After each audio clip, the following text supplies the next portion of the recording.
Hello and welcome to Unacademy. I welcome you all to this session. There was a YouTube stream key issue. We've resolved that and good morning to all of you. Yes, now the session has started. So, we will be covering at least 7 to 8 topics today. I'll give you the list and you have to understand 2 to 3 things here. We are trying to understand for both prelims and mains. So, the topics which we are going to cover, good morning to all of you. First, we'll be talking about something called carbon border adjustment mechanism, which is with regards to the EU. Quite interesting, quite important, now comes into force. Then we'll talk about AI and a new concept which is emerging, which is problematic.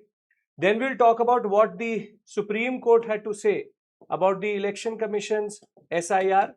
It has actually upheld its constitutionality.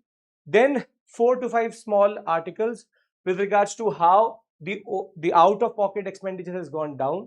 At the same point of time, for a medium multi-role aircraft, there has been you have 3 shortlisted companies. Then we'll talk about how again Supreme Court has upheld the idea of these companies which are called the online betting companies or gambling companies to be within GST itself. And last but not the least, an impact of the Iran, Israel and US conflict in that regard. So we will try to understand all of them in the given time frame of the next hour or so, and we will also practice certain questions, or I'll give you certain questions in that regard. Now, before I begin, please remember that the 16,999 plus 12 months extension offer is going to end very soon, and you have to use the code IAS English. It's very important to be getting the maximum discount possible and also to be tagged to our team. Now, with this, let's start with our first article. Good morning. Good morning. Anushka, I've already got your email. I will be replying to it. Don't have to worry about that. Yes, good morning. Good morning. Okay. Now, there has been a lot of interesting developments with regards to how you say the EU and India trade partnership has been going on. We already have an EFTA also. But within that EFTA, there was one question mark which was not answered, which is called the carbon border adjustment mechanism. And it had to come to force in January of 2026. And we are now seeing the impact of it. So therefore, this article basically tries to talk about what is going to be the, you can say, impact of CBAM. Along with that, what is the way forward. Therefore, it's in a complete article, and I will not presume that you know what is CBAM. So we'll start from scratch, which is try to understand how things work with regards to CBAM.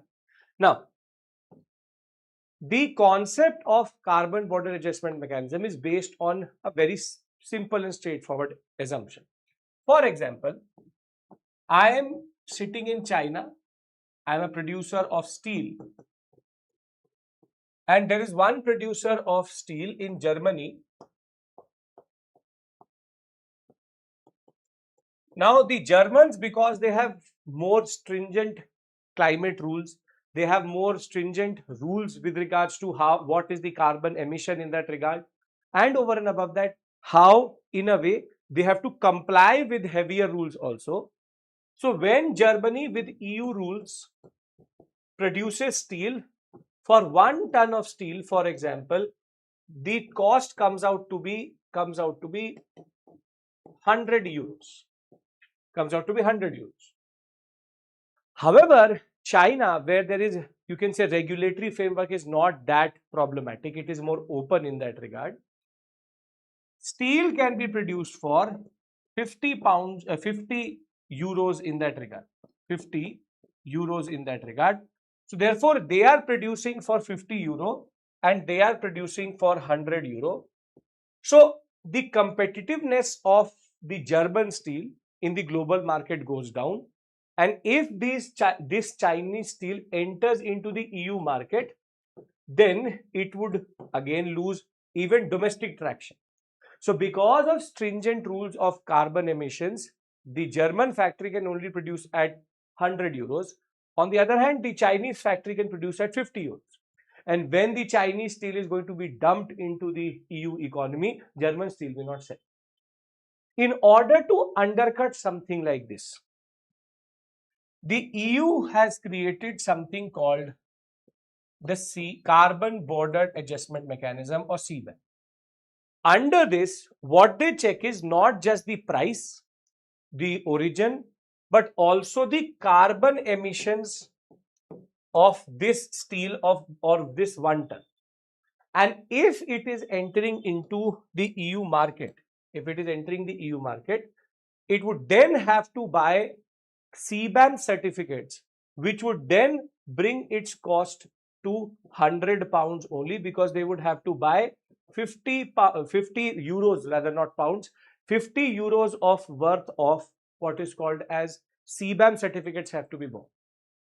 So therefore, in a very simple way, this is a border tax, carbon border adjustment mechanism. And the idea is for steel, aluminium, electricity, fertilizer, and cement. If there is an offshore producer and he is producing at a very low cost, the internal price competitiveness would go down. Therefore, they adjust the cost via the concept of for example, if he is producing at 10 euros, they will add 55 euros so as to make it 65 euros. It's a very simple, straightforward concept. Which is, if you are a producer who has no regulatory compliance, you can produce at a lower cost. In order to make sure that this regulator or non-EU supplier does not gain or dump all its very cheap steel into the EU economy, the EU creates a border mechanism through which CBAM certificates have to be bought, so that an EU supplier can then also compete with non-EU supplier. It's not per se an anti-dumping tool. It's basically a tool which rewards, you can say, green technology and does not penalize the EU suppliers who are under more stringent rules. In very simple ways, EU has much stringent rules on carbon emissions than India or China, and therefore it is easier to produce cheaper steel in India or China, and this would then be a major impediment for the EU suppliers, for the EU market itself. In order to make sure that that does not happen, and in order to incentivize the third world and specifically the developing countries such as India and China to go towards greener routes, this is basically, it's not an anti-dumping duty. Anti-dumping duty is not based on carbon emissions. It is based on what we call as price competitiveness. So Nihal, the difference is that here carbon is taking, it's a non-tariff barrier, but it is not based on price, it is based on carbon emission. It is not based on the idea that it is very cheap. Because it was produced through a carbon emission process which was cheap, therefore they are adjusting for it. So it is not based on money, it is based on carbon emission. So I hope you understand what is carbon border adjustment mechanism. If everybody says, sir, CBAM is perfectly fine, then we move ahead. I will then talk about the implications. Anybody here who does not understand CBAM? Come on, tell me.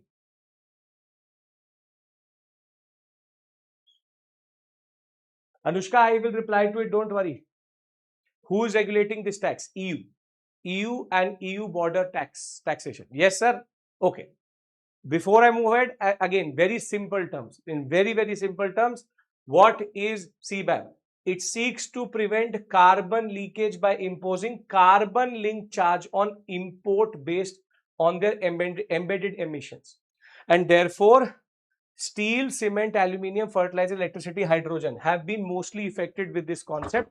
The idea is very simple, that if you are producing in a regulatory framework which does not incentivize or reward carbon emission or green taxes or green technology, you will have to adjust it. Now, what is the implication of something like this? The implication of something like this is that when a producer in India and China now produces any of these commodities, they don't just have to be price competitive, they have to be climate change competitive or carbon competitive also. Now, there are two sectors which are going to directly get impacted because of this. How another country knows about estimated carbon emissions? That certificate has to be submitted to the EU before you start to import it. they will go through the process of production and they will understand how much carbon is emitted. That much information is available. You have to furnish to the EU also. So this is all transparently shown. Even if there is some form of forgery, that can be actually tracked back to the production process. EU can ascertain how much carbon would have been produced, because all green technology would have some form of impact in it. Now, there are two major implications for this. The first major impact is going to be on aluminium and steel. Why? Because we do supply the EU a lot of steel and aluminium. And the problem is that because under EFTA we did not get a compliance or waiver over CBAM, this means that if TISCO or any other producer, Jindal Steel or any of these producers, actually supply to the EU market, their competitiveness will go down, and at the end of the day, this will happen because the importer has to pay it. The idea is that I'm the exporter, there's an EU importer. When I'm exporting to the importer then has to comply with EU CBAM. Now this importer is going to do either two things. Either find a better supplier or transfer this tax to the cost. Now, if they transfer the tax to the cost, its competitiveness goes down. So therefore, an EU importer will either go into tighter contracts, stricter regulations, or the market would have to then absorb this tax and show it in price. So therefore, aluminium and steel industry is going to actually see a certain problem in the EU market, because either their price or the steel is going to become very expensive, or they will not get contracts on. The second is an indirect consequence, and that is because of fertilizer. See, Egypt, Russia, Morocco and China are the world's largest exporters of fertilizers to EU, also to India also. Now, all of them would have to comply with EU regulations. And in that case, they will again transfer this cost into the price at which they actually sell the fertilizer for. So fertilizer prices will go up and the aluminium and steel prices will go up. Aluminium and steel prices going up is not good for the price competitiveness in the market of the EU. At the same point of time, fertilizer price going up is going to then be a burden on us because we import fertilizer. So today, what we believe is there are two major impacts at the same point of time. Two major impacts at the same point of time, which is our price competitiveness goes down, and our fertilizer bill increases. A lot of you are asking, where do you get this PDF? At Abhishek Mishra History. This is the Telegram group. You can get the PDF there. I'll upload the PDF there. Don't worry about that. Right? Now, we have established two very important things. CBAM, what is it? We have established. Now, we have also understood the implications. Implications directly come on two sectors, aluminium and steel, plus fertilizer. And we know what it is because it is about adjusting the carbon emissions through EBAM certificates. These are the only two things. These are the only two things which we have discussed, which is what is it and what are the implications in that regard. Now, market access will now be determined not just by tariff, but by carbon emission. This is the overall conclusion which we can come up with, which is the conclusion being that carbon emission can now decide your market competitiveness. How to respond to something like this? What is the way forward? That is the question. What is the way forward? Now, here she gives 2 to 3 important way forwards, and then I'll bring everything on one slide as a way of revision, and then I'll give you a question to practice also. So firstly, obviously we have to invest in greener and cleaner technology, and all of these producers would also have to work to make sure that their production process can in a way adjust for EU regulations, and it can be as efficient as possible. First.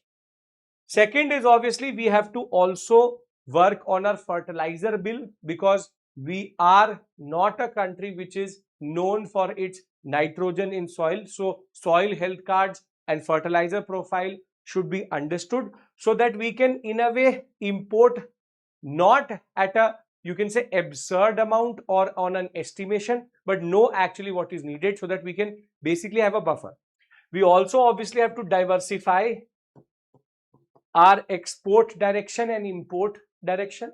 So therefore we have to transition to a more cost effective but also carbon effective space.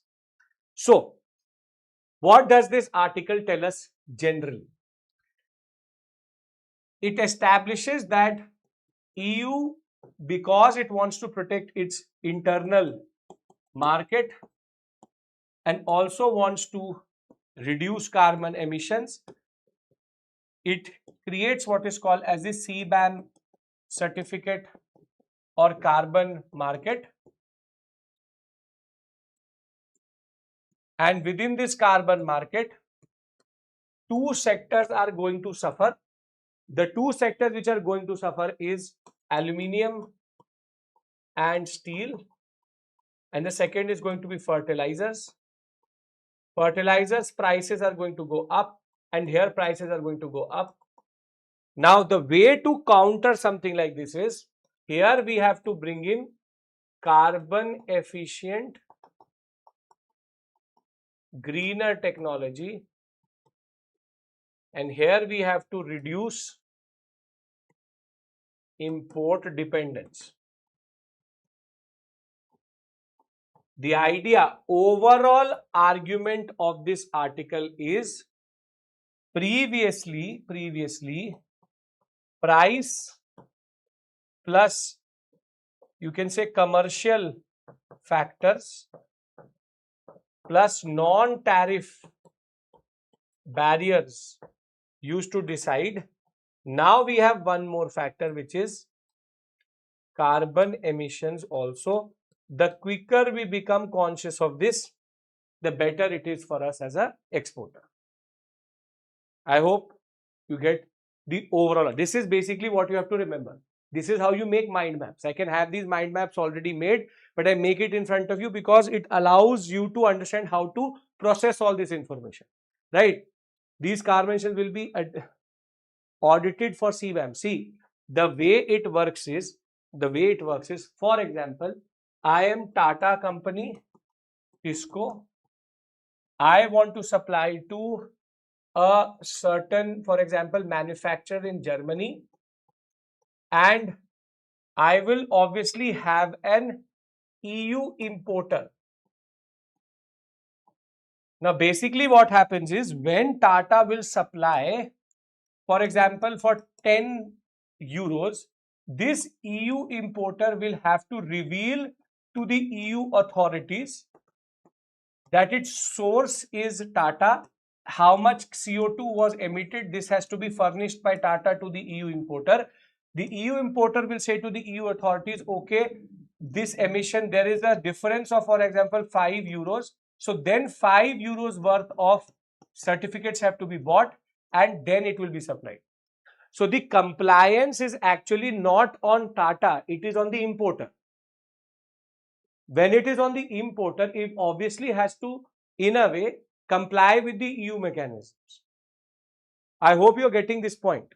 The compliance is not by the Indian entity, the compliance is actually by the EU importer. And therefore, compliance is by the buyer, yes. And when it is by the buyer, it would then have to automatically furnish all the details. So this importer cannot dump Tata Steel into the EU market, because it will not try to evade it also. And this is where the EU authorities have created a regime that all this information has to come through, right? So it's an interesting mechanism. CBAM actually is something which India was negotiating on, but EU did not bring it on the table also. Can we now move on to the next article? If this is all fine, all perfectly correct. Yes, sir. No, sir. Come on. This has to be a two-way interaction. Tata is getting the whole, Tata is selling at 10 euros, but the market prices of steel is 20 euros. So they will adjust for 10 euros. Okay, great. Now, the second article actually is something which we all witness on a day-to-day basis. We all interact with AI, either in form of Gemini, either in form of ChatGPT, either in form of Claude, whatever you are using. But there has been a new trend which has emerged under generative AI. Generative AI we mostly use for images. Now the question is, how is India going to now counter this new generative AI feature? Is going to decide how AI will be used in India per se. Now, as of recently, the social media platforms have been flooded with AI generated research papers, scientific papers, and certificates, documents which are very, very difficult to ascertain. So for an educational institution and academic publisher, it is very difficult to now in a way decide, is it a real mark sheet, digital certificate, or research paper? So what we have seen as a trend in the AI, generative AI, in generative AI, what we are seeing is people are now basically producing research papers, they are producing certificates, they are producing mark sheets. Now, if this is going to be the case, it is very difficult to figure out if it is actually AI or actually genuinely written by a researcher. Now, in that case, what to do with this new trend? Because it will only lead to 2 to 3 things. It will lead to counterfeiting, it will lead to cybercrime and theft. For example, you are approached by a university which says that it has given you admission. It has generated a certain, you can say, admission letter also. But when you actually reach there or try to apply or give the admission fees, it turns out that that genuine looking document is actually fake. See, the problem is not plagiarism per se. It's not plagiarism, Pratima. It's not plagiarism. Plagiarism can be caught through what is called as the standard plagiarism tests. The whole paper itself, when it is being published, the whole journal is AI based. Everything is fake. You have to understand one thing. I am not saying that you are you may have done it. Everybody does it, which is AI based content in assignments. That is very easy to ascertain. Imagine that the whole journal, the whole newspaper, the whole research journal is fake and the articles in it is fake just for what is called as API scores. You get points for publishing. Now, the problem here is that the way generative AI is changing, our laws are not changing. And if that remains the case, then we need legislative intervention in this case. What these researchers are pointing out is, now there's a new trend where even your certificates, mark sheets are fake. The problem is not that it is fake per se. The problem is it is very difficult to now ascertain what is genuine and fake.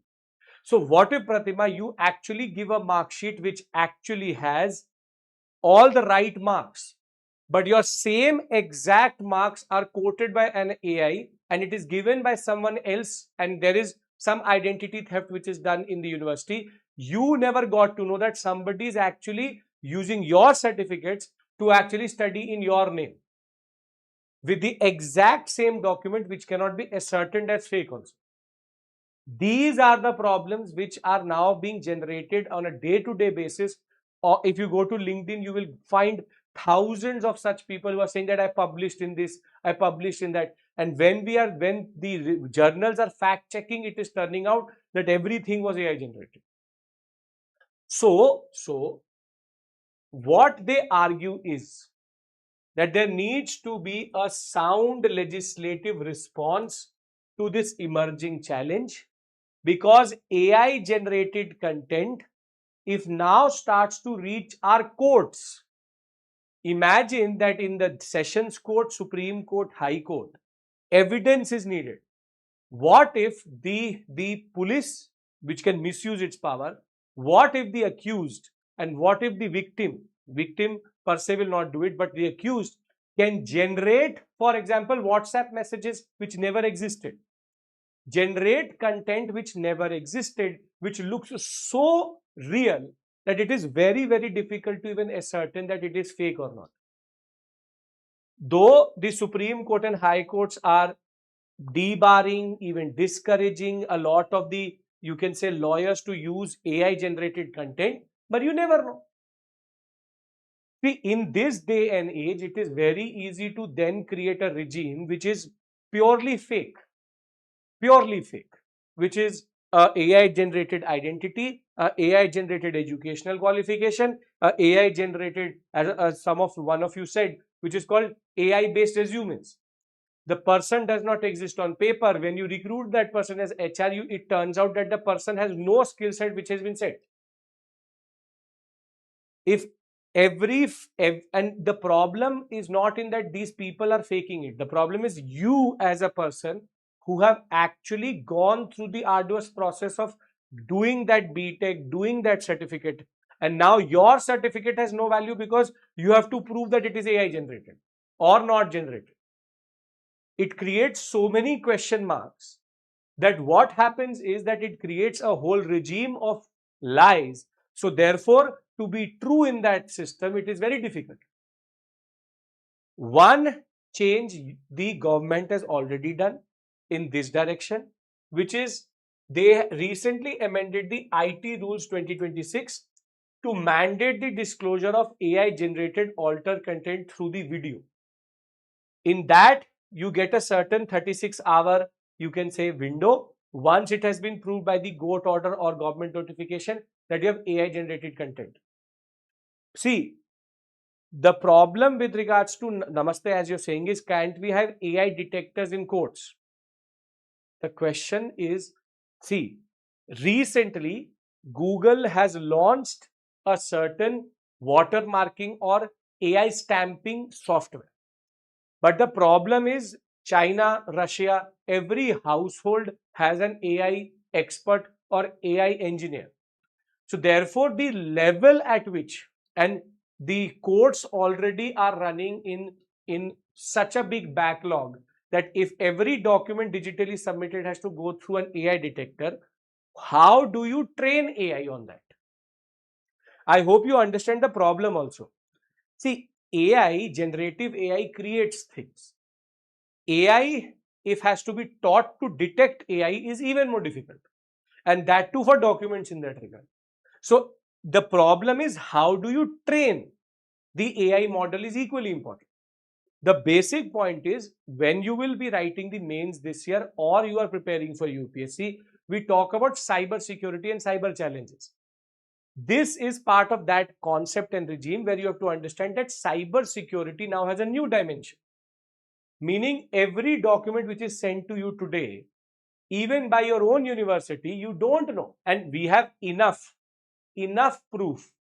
You must have seen it when you're giving college examinations or you are giving some form of important examination. AI generated notifications are pushed that now there's a new change, something like that. Delhi University, it happens left, right and center. People used to fake it based on image based editing. Now AI generated content is so real, it is very, very easy to even do what is called as simple changes without even changing the nature of the document. What I'm trying to do here is I'm trying to explain to you the quantum of that problem. Quantum and the nature. This is not a complete article. This is not a problem which we can solve today. I'm making you aware of this cybersecurity issue because then UPSC can play on this also. What if UPSC issues a document which is true but is AI generated later and changed? That is where the problem lies in this world of AI tools. So, in very simple terms, what are the things which we have understood through this article? What have been flagged here? What has been flagged to you is very simple, that AI generative images have now reached to the point where AI generated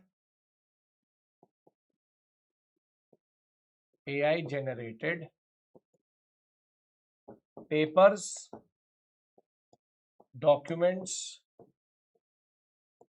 certificates. I think one of the influencers also had demonstrated how Aadhaar card can be made like that.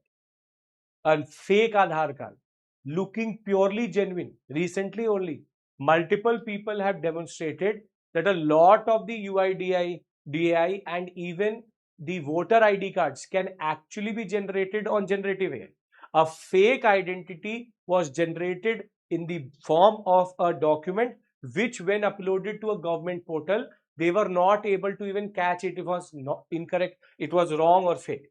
So certificates, documents, papers are being generated, and there is no legal framework per se to counter this. A lot of you given very good suggestions here that the way forward has to be figured out, wherein AI detection is something which has to be now integrated in governmental systems also, so that it is easy to spot fakes and it is difficult to deny a person who is genuine. Two articles we've discussed. I hope both are correct, totally in your mind now. One talks about the concept of CBAM and the second one talks about a new generative AI issue which needs to be checked. Anybody has any issue in these two? If not, then we move to the third one, which is something as an ongoing issue which has been going on for the past 1 year. Now finally we have a judgment on it. Yes, sir? Okay. Now, the Supreme Court has finally said that the SIR, the special intensive revision of the electoral rolls which were happening in West Bengal, Bihar, thereafter in Assam, this SIR is a constitutional duty of the Election Commission and it is not an unconstitutional act by the Election Commission per se. Now, let's try to understand what is this concept of revision. I'll not again presume that you know what is SIR. You already are quoting me the sections 21 of Representation of People's Act of 1950. But see, there are 4 types of revisions which are actually done by the EC. One is called as intensive revision. Intensive revision happens door to door, and there's a preparation of the electoral roll after door to door campaign. Then there's something called summary revision. This is based on the inputs which come from the people and without really filing a verification. Here verification is done. Here a sanitization is done based on, for example, Form 16, Form 15 and Form 15 based understanding that I am not in this place, I have moved to this place, remove my name. Then there is something called partly intensive and summary mixed approach, meaning you have door to door also and verification process also. And there's something called special revision. Special revision is done from time to time in order to again sanitize the electoral roll after maybe 5 years, 6 years, when people have either migrated out or died, they need to be adjusted. Now, the word SIR per se is not mandated within the constitution, but the special intensive revision, as it is called, is basically something which has not been done for the first time in India, but the way it has been projected as an SIR, that is for the first time. See, there's a very long timeline of revision. Under Article 324(1) of the Indian Constitution, the Election Commission of India will superintend, direct, and also control the elections of the Parliament and state legislature. Under the Representation of People Act of 1950, Article 16, 19, which decides who is going to be a voter. Under Article 21(3), special roll revision is allowed. Under that, there's no mention of the SIR per se, but it is a constitutional mandate of the Election Commission. Now the question is that, is this the first time that there has been an intensive revision? No. In 1951, first it was about universal adult suffrage, adding people. In 1960s and 70s, routine intensive revisions, or at least out of these four, one revision should have been done and was done, which is for the way India was changing demographically, but also linguistic barriers. 1988, new laws were brought in, again a revision happened. 2003-2004, when digitization was happening, again an intensive revision was done. In 2015, the last, which is called the National Electoral Roll Purification and Authentication Program, this was also type of an SIR only. Now, this is what is called a pan-Indian SIR, but because we are living in a digital age where things are getting highlighted more, this is why SIR has become so important. So, SIR in Kerala, in Bihar, in Karnataka, even in Assam, in all the states which were, for example, Tamil Nadu, the point was, even in this election, when West Bengal and Tamil Nadu election results came through, there was a lot of talk of SIR per se, that how SIR affected it. But the point was that, is this constitutionally mandated, or EC is going above and beyond its power or discretionary power to do it? And therein, finally, the Supreme Court has said that the Election Commission has to, or has the right of conducting special intensive revisions to conduct free and fair elections. SIR bears a direct nexus to the constitutional goal of free and fair elections. Free and fair elections do not rest merely upon the mechanisms of polling. They are equally dependent on the integrity, accuracy, and purity of the electoral roll, which forms the foundation of the democratic process itself. The court dismissed the view that the petitioner, that the SIR was a backdoor attempt to conduct citizenship screening in the name of purification of roll. The EC was well within its authority to verify citizenship to the limited extent of determining the inclusion and exclusion into electoral roll. Citizenship is a condition precedent for enrollment. The EC in this course of preparing or revising electoral rolls is undoubtedly empowered to question the bearing upon citizenship. I am directly quoting the Supreme Court's judgment as given in the newspaper. What does this say? The critics were saying that SIR is not electoral sanitation. It is a way of spotting illegal migrants or immigrants, and therefore it was a process of citizenship scan. It was a backdoor way of checking the citizenship. Election Commission says that because voting right is precedent on citizenship, it is the EC's mandate and it is constitutional for the EC to actually, in its limited sense, check the citizenship clause, because that is what decides your right to vote. So this is a very, very significant judgment. Why? Because now it opens this gate for the EC to do SIR pan-India without this objection of the idea that it is a test of citizenship. No, it is not a test of citizenship. It is a sanitization of the electoral roll, because citizenship is part of one clause of giving, you can say, vote in India. Therefore, it is in its own constitutional right. This is an important development. That is, this is a topic which will now for sure dominate the mains. Mains 2026, you can expect, even 2027, you can expect a question on SIR. You can expect a question on SIR. What is it? What are the different type of revisions which happen? At the same point of time, what is the RPA Act 1950? What is the difference between RPA Act of 1950 and 51? What is article number 324? What is article number, rather section 21(3) of the Representation of People Act 1950? And what is the Supreme Court mandate on it? And how does it actually interact with citizenship? Are we clear about these things? Is our understanding now clear about all of these things? Yes or no? This has been there for the very long time. Supreme Court had been holding on to this judgment for the election cycle to be over. Very significant development. So, before we move on to smaller topics, 3 major topics we've done. This is how we revise so that you don't have to revise later. We have discussed CBAM, its impact on aluminium and steel, at the same point of time fertilizers, and how carbon is going to become, CO2 is going to become a factor of non-trade barrier and competitiveness.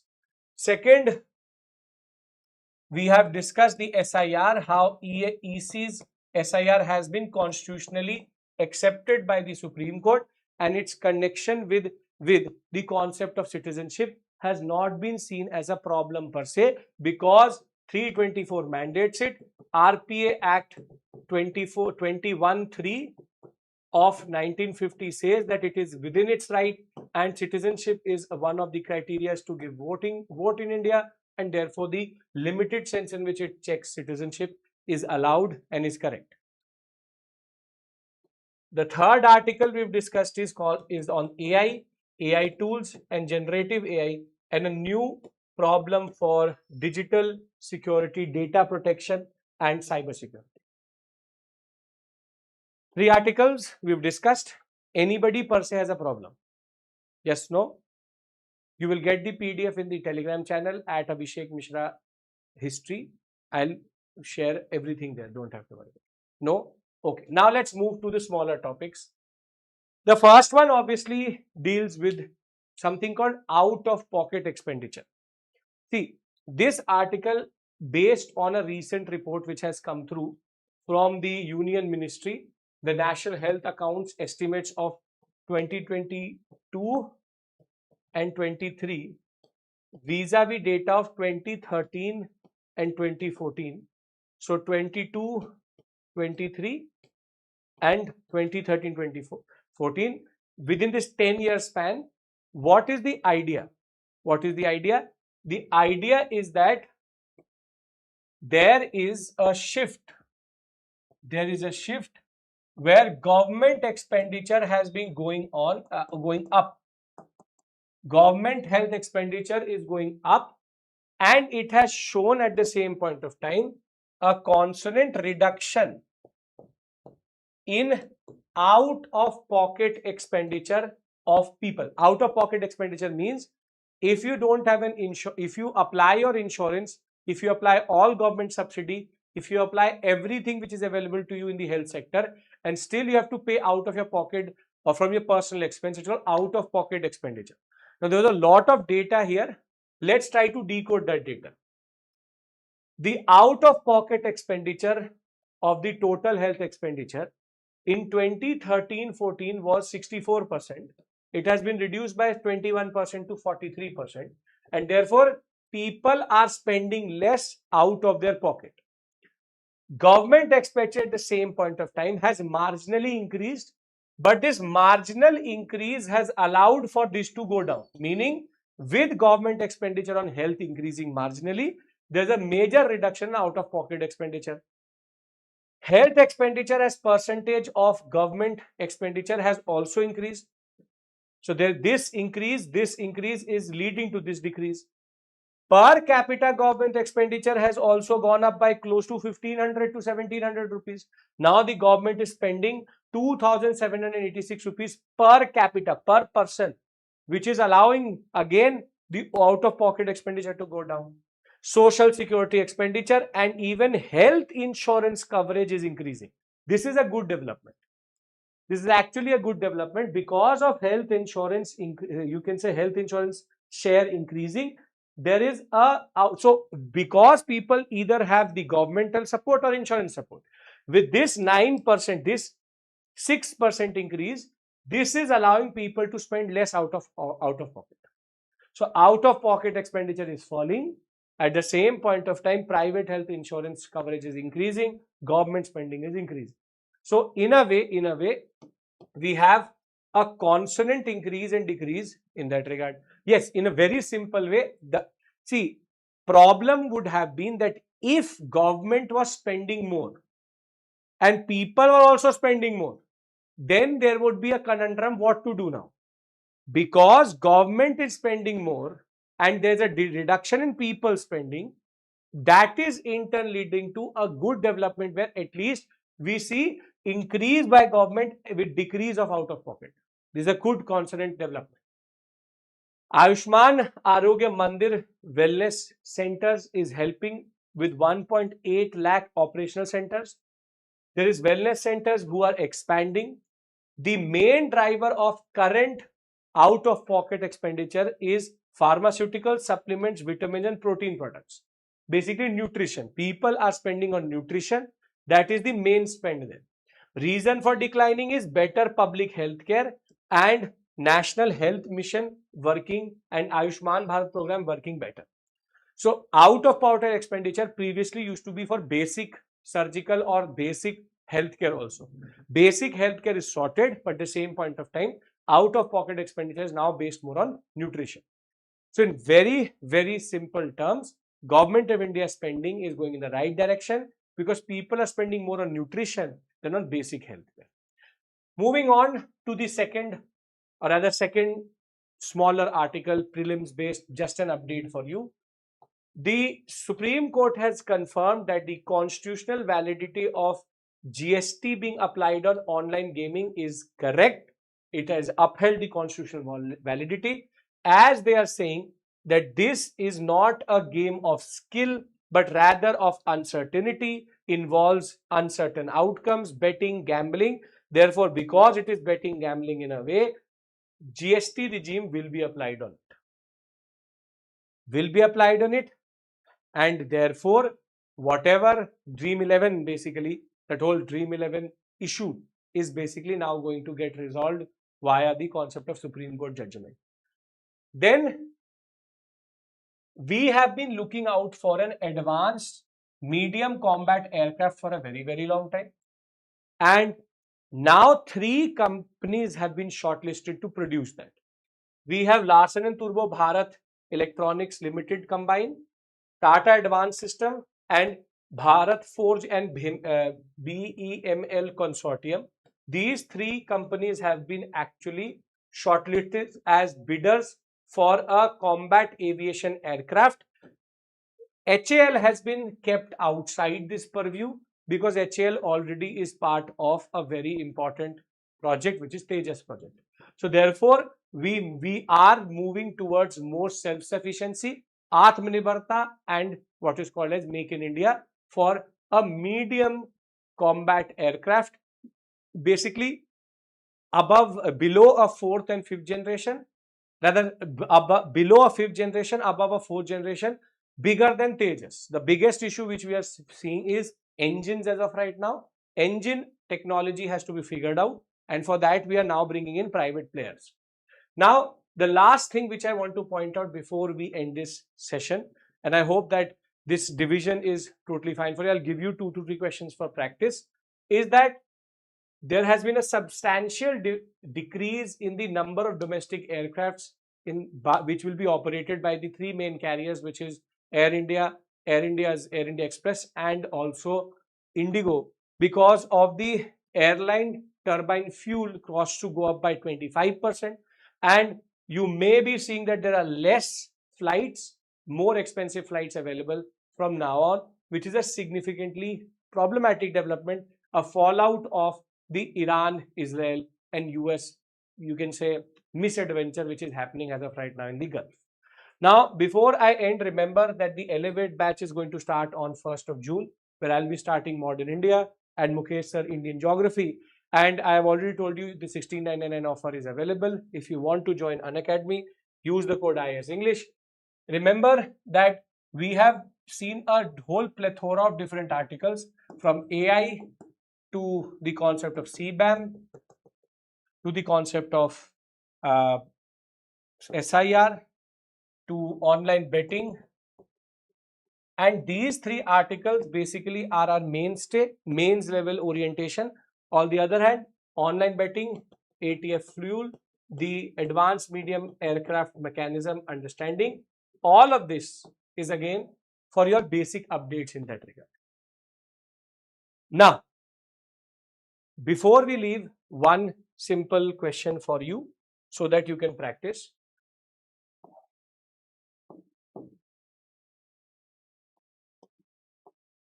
The SIR as conducted by the Election Commission of India is a process which is constitutionally mandated. Discuss.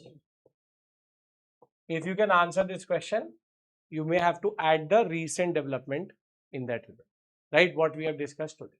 So, thank you, take care, and please do make sure that you attempt this question and also revise this session as we are going on.